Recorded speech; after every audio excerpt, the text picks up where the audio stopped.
Welcome back to the Next Chapter CEO, the podcast for women 50 and beyond who are building businesses with purpose, with passion, and power.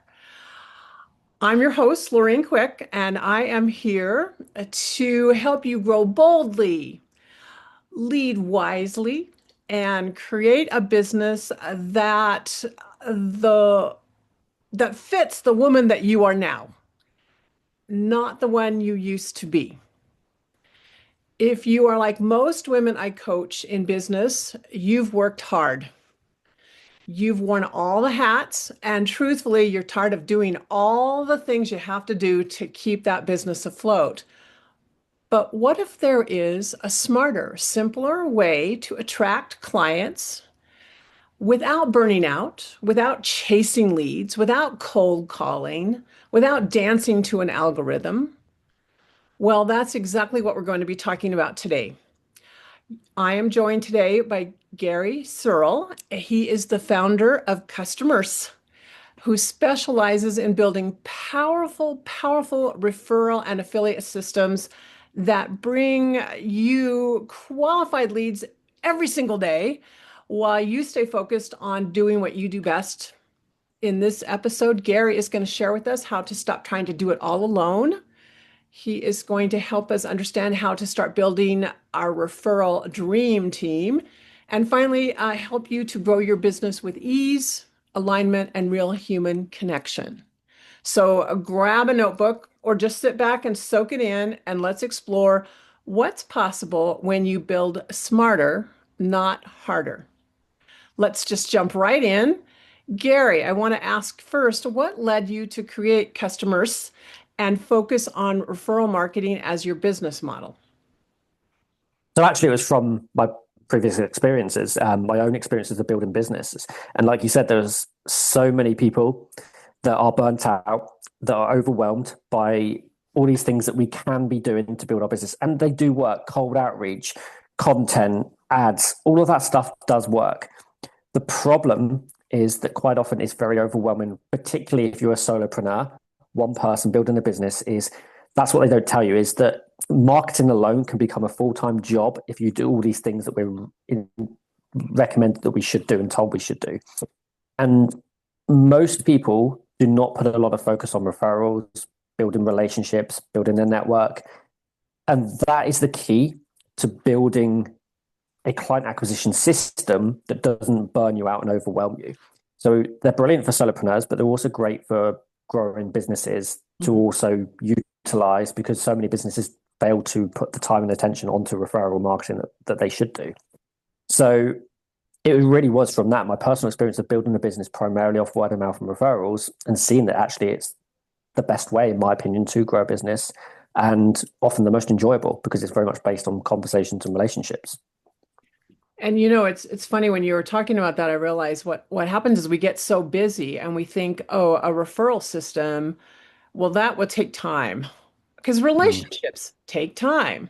I don't have that Yeah. time, so I'm going to make an ad, right? And Mm. so we convince ourselves that the short, direct, easy way is better. But the reality is you win tenfold when you take the time to invest in relationships, when you connect with other people who are not necessarily your customer, but who know your customer. And because they trust you, because they understand what you do and appreciate the value you bring, they're the ones that are willing to be your cheerleaders. They're the ones that say, you got to talk to Gary, or you got to talk to Lorene. This is who you need to connect with. So Yeah. it's easy to get tempted, but what I love about what you work on, what you propose, what you focus on is, if you take the longer path in terms of time, you reap the rewards and you don't burn out. Yeah, and sometimes as well, it doesn't always have to be that longer path. You're playing the long-term game, but Hmm. it can bring short-term results at the same time. And the thing is as well, with all those other forms of marketing, there is a limit to what you can achieve without spending more or putting more time into it. So if you do cold outreach, there's only so many cold outreaches you can do per day, and there's only so many responses you can get today. If you do ads, there's only so much you can spend in order to get those returns. If content, there's only so many people you can reach organically, until you reach that limit. With referrals, there is no limit because it can go from one person to two people to four people to eight people to 16. The results will always compound. The more you put into it, the more you're going to get out. And there's no upper limit to how many referrals you can get. And let's even say you did reach that limit that you personally can reach because of your own bandwidth. You can then start to hire other people who then also has that same bandwidth as you, maybe even more because they can put more time into it. So there's never an end ceiling with referrals, which is the bit that most people forget because they actually think it's the one that does have the ceiling. It really doesn't. It to me, it's almost like quantum marketing. Yeah. Yeah. And so it definitely deserves our attention. And you're right. It could happen overnight. You could meet one person and they could mention you to someone that leads to 10 new clients. You never know. That's also what I find interesting about people and referral marketing is you never know where someone's going to lead you. So it becomes an adventure in a way. Yeah. So you don't always know where your next referral is going to come from. You can certainly ask, and then you can be like, okay, I can predict that a referral is going to come because I'm going to ask enough people that I've built good bandwidth with and goodwill that allows me to bring those referrals in. But then there's times where you'll get referrals coming in and you haven't asked for them. They just organically happen because of the time that you've invested into that relationship. The main thing you know that if you do put the time and attention into your referral marketing is it will bring the results. So there is that predictability to it because there's a lot of people that say that there's no predictability to referral marketing. There is if you do it in the right way. And I assume if you're consistent. Definitely. Consistency is the key. But the thing is, it's the same with any marketing. You have to be consistent with it. You have to put the time into it. It's no different with referral marketing than it is with any other form of marketing. It all comes down to the one that you're consistent with. And that's what people always tell me is they'll say to me is like, what's the best form of marketing that I can use? And I said, the one that you're going to be consistent with. If you're going to be consistent with referral marketing, that's the one to go for. If you're going to be consistent with cold outreach, that's the one to go for. Whichever one you know you can be consistent with, that's the one to go for. And as a solopreneur, it's good to really have a primary focus on marketing in terms of strategy because you otherwise you spend all of your energy running from here to there trying to get the Facebook social media posting done, then you're working on ads, and then you're working on speaking, and then you're working on referrals. So you're suggesting, and I would agree with that. You have a primary focus, and Yeah. you put a lot of your effort into that. You can do those other things, but you show up every day and make sure you're doing one of them. And in this conversation, we would say make sure you're doing referral marketing. Yeah, so I get about 80% of my clients through referrals. So I'm spending about 80% of my time generating those referrals. Good. The one that you're going to get the best results from is the one that you put the majority of time into. If you're spreading yourself thin and you're doing 20% here, 20% on that, 20% on that, you're going to get sporadic results with every single one. But if you then start investing 80% of your time into one form of that marketing, that's where 80% of your results are going to come from. And that can be referral marketing, and that's the one I recommend. But that's not to say that I don't see the value in content, organic, ads, email. They all work. And if you put 80% of your time into any of those, it will still bring you 80% of your results. It just so happens, I believe referral marketing is the best one and the one that you should invest for 80% of your time into. And bottom line, if I'm a stranger on the street and you have 20 seconds to tell me why is referral marketing the best? It would be because of the fact that somebody else telling somebody that you're great and that they should listen to you and they should buy from you is so much more powerful than you telling people that I'm great and you should buy from me. If somebody tells you you should buy something from me, you're going to listen, you're going to take note. But if I tell you that, you'll be like, oh, yeah, you're just like every other business is advertising. You're going to say that. But if Right. somebody else says it, it lands better and it sounds more powerful because it's like they trust that. They trust other people's opinions about you rather than your own about you. Well, and that makes total sense to me. Absolutely. So one of the things you suggest to people is that they basically create a referral or an affiliate team. What does that Yeah. actually look like? What does that mean? So most businesses, when they start to think about referrals, is they think about their clients, getting more referrals from their clients. And I agree that they're your best referral sources, but quite often they won't be your most predictable unless you already have a huge amount of clients. if you're a business where maybe you only have a handful of clients, then you're going to struggle to get those consistently. But what you do have is you have a contact list of other business owners who maybe serve your ideal clients. You could also maybe build a team of affiliate marketers or just people that can act as affiliates for you that do know those people. So if you build partnerships with other people that know the people that are your ideal clients, that can lead to your most consistent form of referrals. So I always recommend start with what you have, which often is going to be your clients or your existing network, but then let's build out. And the one that we focus on is generally affiliates and referral partnerships. And a lot of that starts with networking.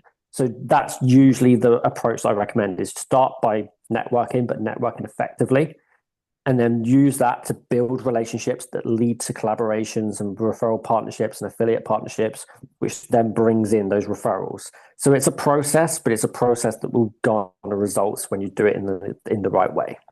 So when we're talking about networking, we're talking about referrals, and we're talking about affiliates. Can you articulate the difference between those three? What are they? Yeah, so the main difference, so networking, I'm just going to place to one side just for a moment. I'm going to focus on the difference between affiliates and referral partnerships at the moment. The main difference is an affiliate partnership, they're doing it primarily or exclusively for that commission. They want the commission for the referral they give you. A partnership could include a commission, but often it's the mutual exchange of referrals.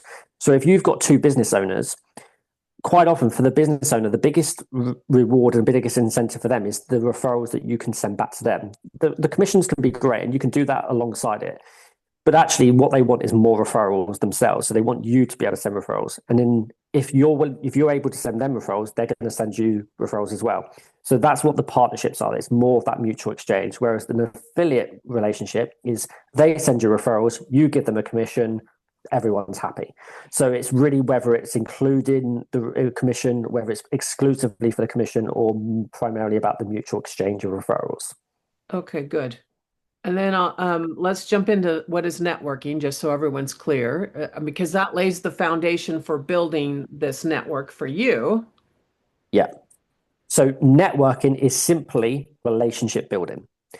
Most people are networking to sell.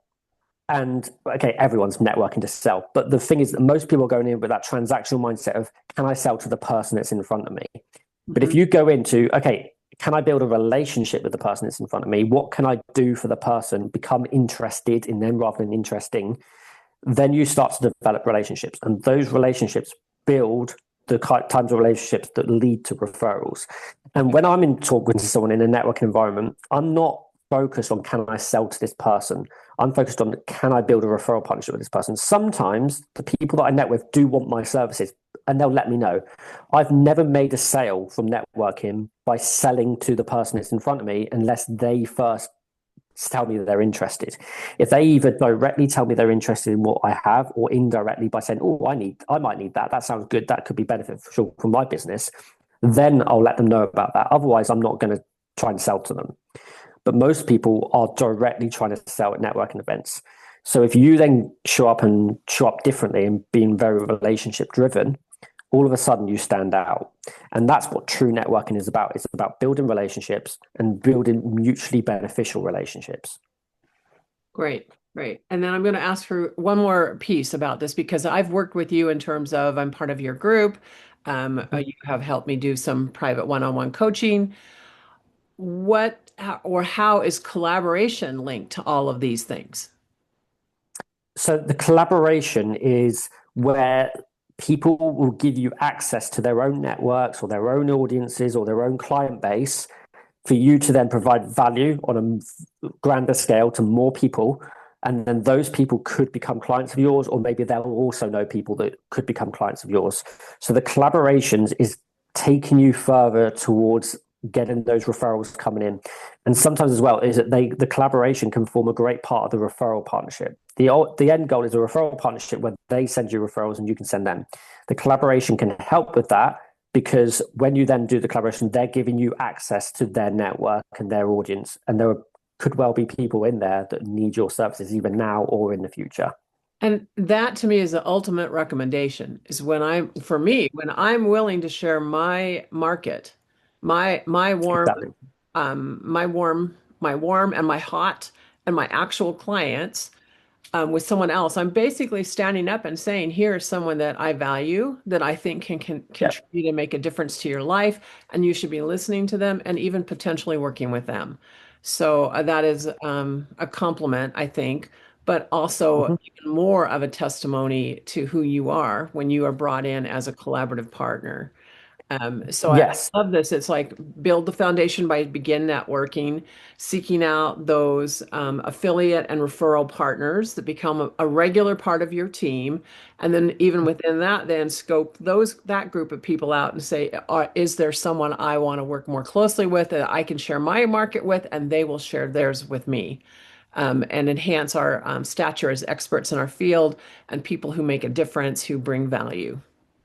Yeah. Yeah. It's And it's that's the thing as well with those collaborations is you are only bringing in the people that you do truly trust and endorse. So you've seen examples of their work or you've seen their testimonials and things like that. So you know you can endorse them.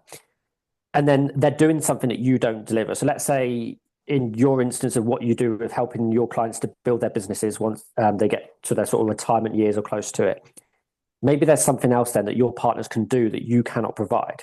But if you still then give them access to those people, they still give you the credit for, oh, you still helped me to get the right services that I need, even though you can't deliver them yourself. yeah. Otherwise, they'll go out and find that some from somewhere else. But if that comes from you, you're getting some of that goodwill. So that's improving your own relationships with your existing network, but you're also then providing referrals and endorsements to the people that you're collaborating with.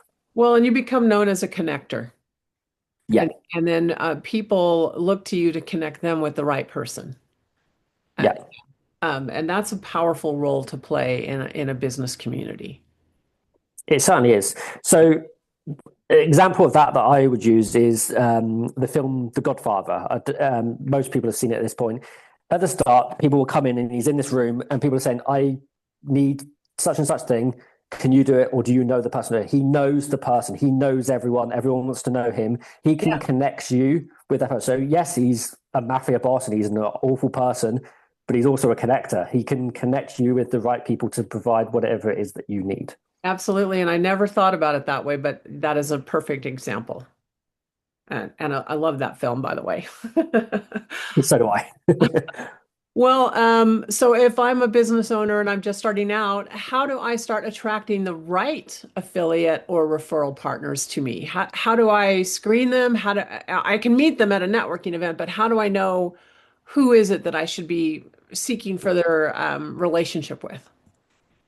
So the first thing that I always look for is people that I get on with on a personal level. Because if you're going to build these types of partnerships, you're going to be in contact with them. You need to get on with them. So that's the first thing I look for. And the way that I do that is to always show up 100% myself. So Mhm. that then when I'm doing that, the people that do then align with me, I know that they're aligned with who I truly am as a person. I'm not putting on any kind of persona. I'm not trying to create a particular brand. I'm just me. You can either take it or leave it.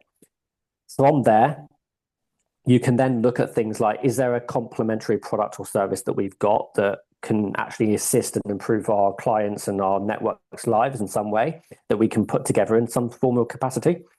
Or maybe they know the same people as you. They serve a similar audience, but in a different way, and they can refer you from there. So those are the things I'm looking at. And then if those things are in place, I'm then looking at, okay, can I truly endorse this person? Do I know that they're going to do great work? And if I refer them to somebody that I know and trust, that they're also going to deliver? Because the last thing you want is to endorse someone and then they don't get the results. And then all of a sudden that goodwill that you've created is gone. And actually it's gone the opposite way where you've lost that goodwill. So you want to make sure you're partnering with people that you know can deliver those services. And it can be that they can demonstrate that to you. If it's a service they can easily demonstrate, they can do that in some way. It could be through content that they put out that they clearly show they're an expert based on the content they put out. And it can also be through testimonials. If they've got hundreds or just loads of great testimonials of people raving about their work, you can be pretty sure that they're doing good work as long as they're genuine testimonials. There is an ongoing problem with fake testimonials in the marketplace. You have to be very careful to actually screen them and make sure it is genuine. But there are ways about going with that. But as long as you know that, yes, I can trust this person, I know they're going to do great work, those are the people that you then want to build those types of relationships with.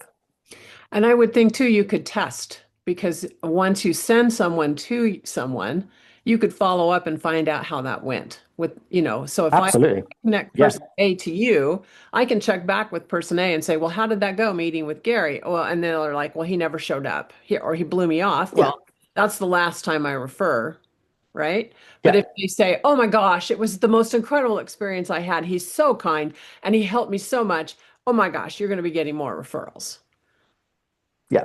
Yeah. Exactly that. And I love that you said that show up 100% of who you are, even in the meetups and the referrals. I mean, you want to be present and you want to Mhm. share authentically who you are because that's the best connections is when people connect with you because of who you are, not who you're pretending to be or who you want to Yeah. be or who you think they need to see you as, all that kind of stuff. So, and that authenticity, in my opinion, also creates really great customer service when we work 100%. Because, in an yeah. authentic space. Yeah. So we just Yeah. Because apply that people to are all of our conversations. exactly. Because when you're a one-man band business, particularly if you're providing a service, if they're going to be spending a lot of time with you, you want your clients to, again, like the person that they're going to be working with. There are times where you don't have to like the person behind a business. If you're not going to be dealing with them directly or it's a product, you could buy from someone you don't like the person. You don't need to like the person if you're just buying a product from them. But if it's a service where you're going to be spending time with them, you definitely then really you want to like that person because if you don't, it's going to make for a horrible experience, in my opinion, because you're not going to enjoy those moments. But if it's somebody that you do get on with, but they also provide great work and they can deliver on that, that's the bonus. Well, here's another question for you around when you have this group, do you bring them all together and make them into a community of people?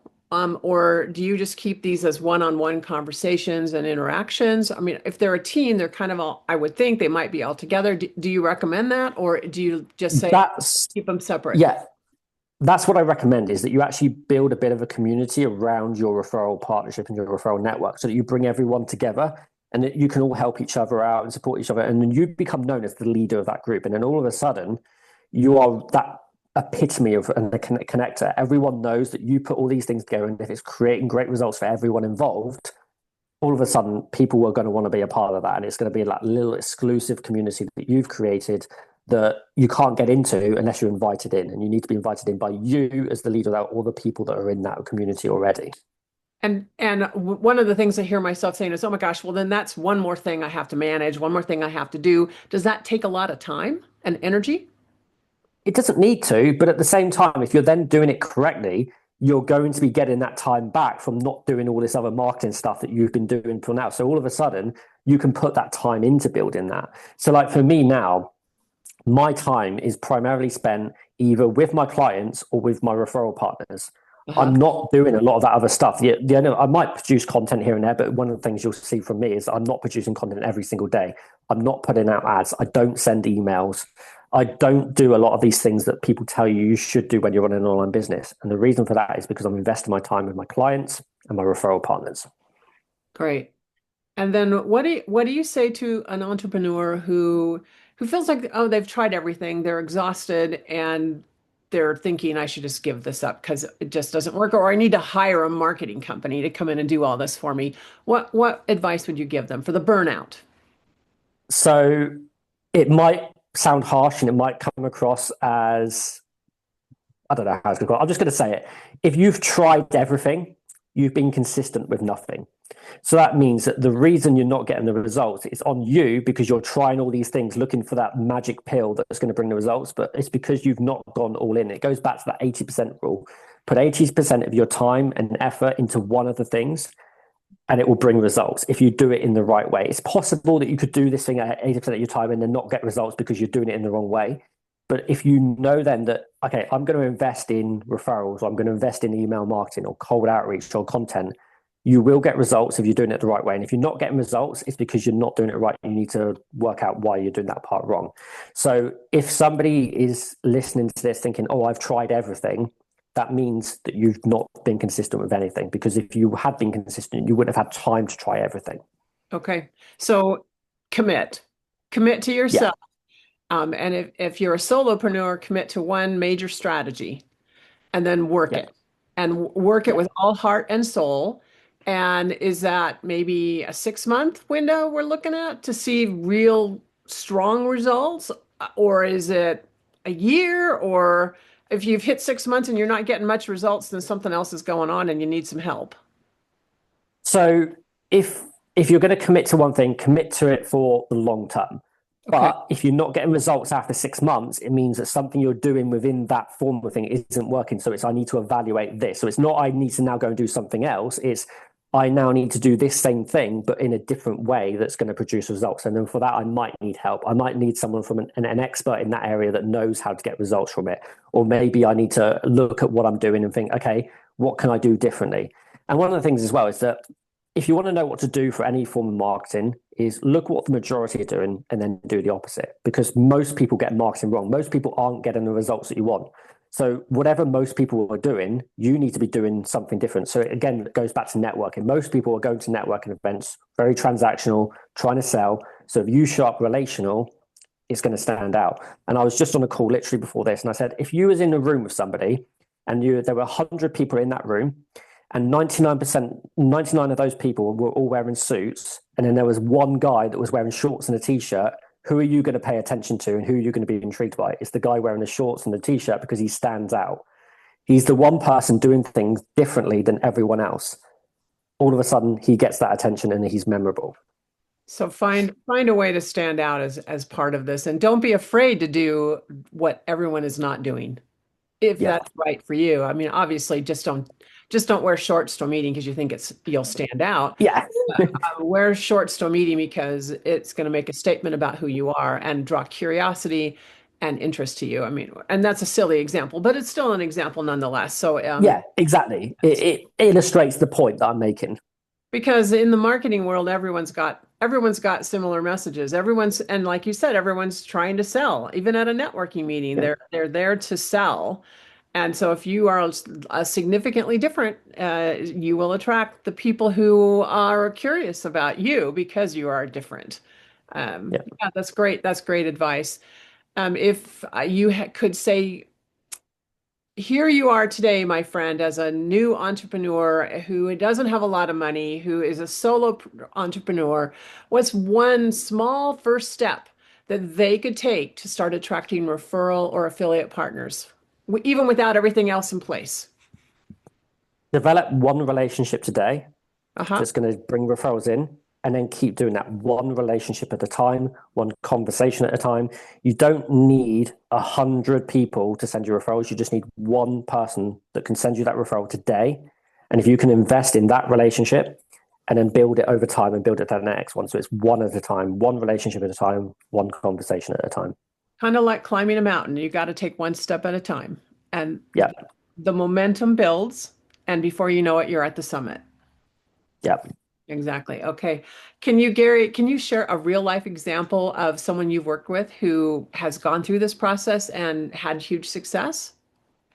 Yeah. So I could give you one of like huge success, but actually, I want to give you one of starting success. So I had one of the first people that I actually worked with because they said, I've been trying to get referrals for 5 years plus, and I've probably had one referral in that time. And again, it was just random. Seemed to come out of nowhere.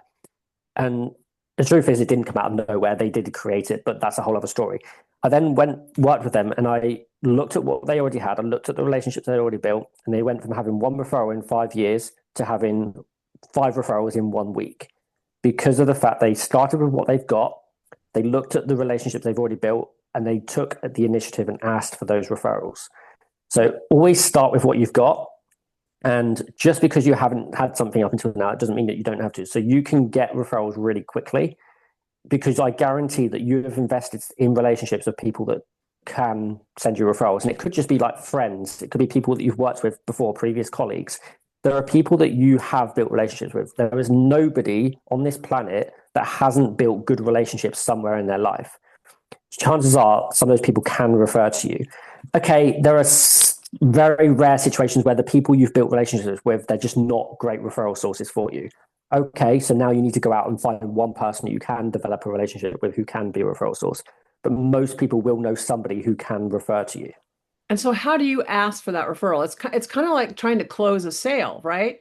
You've developed this relationship, everything's going really well, and then now you're going to bring up, oh, by the way, do you have a friend that you could refer to me? How do you do that? So the main thing is that think of it like a bank account. When you're building the relationship is essentially a bank account in the sense of you are making deposits or you're taking withdrawals. If you try and take too many withdrawals, all of a sudden you're going to have nothing left and you've got nothing left to withdraw and your account will get closed. If you make enough deposits, eventually you can take that withdrawal. So the main thing is that you're investing in your relationships. And if you've invested enough in these relationships where it is give and receive, give and take, where it's like you are providing value in some way. If it's with a friend, you're providing value by making their lives better when you spend time with them and that you're interested in them, you're invested in that relationship. Eventually, you can make that ask without feeling guilty because you've done enough to be able to take that withdrawal.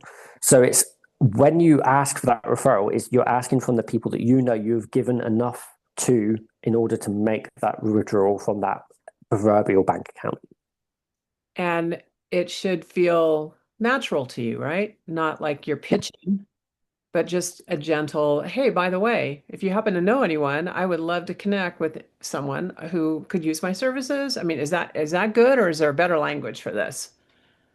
I would say there's a better language than that. So one of the things that I would do in that situation, let's say that they're not a business owner, they're just a friend of yours. I would say, okay, I've recently started my own business. You probably know that because you probably told them at some point. This is who I'm looking for right now. And you're telling me exactly who you're looking for. And you say, does anyone come to mind for you right now when I explain this person to you, when I describe what it is that I'm looking for and who my ideal clients are? They may well say yes, they may well say no. If they say no, you can say, okay, would you be willing to keep an eye out? And now that you know who I'm looking for, that if something like that comes about, would you be willing to refer that person to me? Oh yeah, of course. Okay, great. And now at least then it's top of mind for them and they're thinking about it. Huh? So that's one of the ways is to let them know exactly who you're looking for as a great referral. And then if you've got referral partnerships with other businesses, one of the great ways to do it is to have something of value that you can give to the people they refer to you. And then you can say, okay, would you be willing to gift this to a few people that you know? So it's whatever, essentially it's a lead magnet, but you don't call it that. They Right. say, this is going to be my gift to somebody that you care about. So who do you care about that would get value from this thing that I can do? And then they can go out and they can say, oh, I don't need to sell now. All of a sudden, I just have to give a gift to somebody. And that's a great way for people to make referrals because they don't feel like they have to sell for you. Because that's another thing that makes people feel awkward is that they feel like they're going to be selling. All of a sudden, it makes it a little bit more awkward. It's harder to do. But if it's just, I just have to gift something to someone, all of a sudden it's better. But then you can get their contact details and start to build a relationship with that person. I love that idea because I don't know if this is a woman's thing or not, but from a woman's perspective, it's even asking for the sale is always challenging. We kind of dance around it, and we hope that they'll buy. And so when we're talking to a referral partner, we've entered into a referral partnership arrangement, so we can be a little more direct, right? But Mm. initially, when we're beginning to bring that up, I soft pedal it. I always do, and I'm not super direct. But I love this idea of, oh, by the way, I have this gift. And that could be even the beginning of a referral partnership in the sense of I Yeah, could share this with you and you could share it with your clients. yeah, Um, yeah. And oh, by the way, if you would like to do the same back for me, I would be happy to receive your gift and share with my clients. And then yeah, let's form a partnership, so it becomes exactly. that is beautiful. That is absolutely beautiful. And you can count on it. I will be using that in the work that I do. And I'm sure my listeners will as well. I'm going to jump to Brilliant. our last question for the conversation today. Where can listeners go to learn more about you, to get support in building their own referral systems? So I'm not active on a lot of social media platforms for the reason that I get most of my clients through referrals, but I am on Facebook and I am on LinkedIn, so you can get me there. And then I would say the other way that if they've built a relationship with you, I'm sure you'd be more than happy to make an introduction. If they say, I would like to meet Gary, I'm sure you'd put us in touch. So if they want to come to you and ask for that introduction, I'm sure you'll do that. But otherwise, find me on LinkedIn, find me on Facebook, and we'll make sure that they get those links so that they can drop me a message. And if they say, oh, I've come through the podcast with Lorene, I can make sure then that I accept that straight away. That is perfect. And of course, I would be more than happy to make some introductions as well. So, either way, reach out to me or reach out to Gary, and his links will be in the show notes for this show. And I would encourage you, if you are working to build your business, to really consider all the things we've talked about today and take advantage of this idea of referral marketing because personally, professionally, I think it's just amazing. I hope this conversation has sparked something in each of you as you've listened or watched, and that you see this as a fresh way of thinking about how to grow your business, and maybe even a sense of relief that yes, there really is a smarter way to do this. I want to thank Gary so much. Thank you. Thank you. Thank you for being kind enough to come on today, sharing your expertise, offering us such a grounded human approach to referral marketing. I love it, love it, love it. If you want to learn again more about Gary and his customers say, or how to build a referral team on your own, you'll find all the links as I've mentioned in the show notes. So check those out. And as always, dear listeners, I am delighted and thank you for tuning in to the Next Chapter CEO. I'm so glad you're here, and I can't wait to keep walking this path with you. So until next time, keep leading, keep listening, and keep building your next chapter on your terms. Thank you. Thank you, everyone.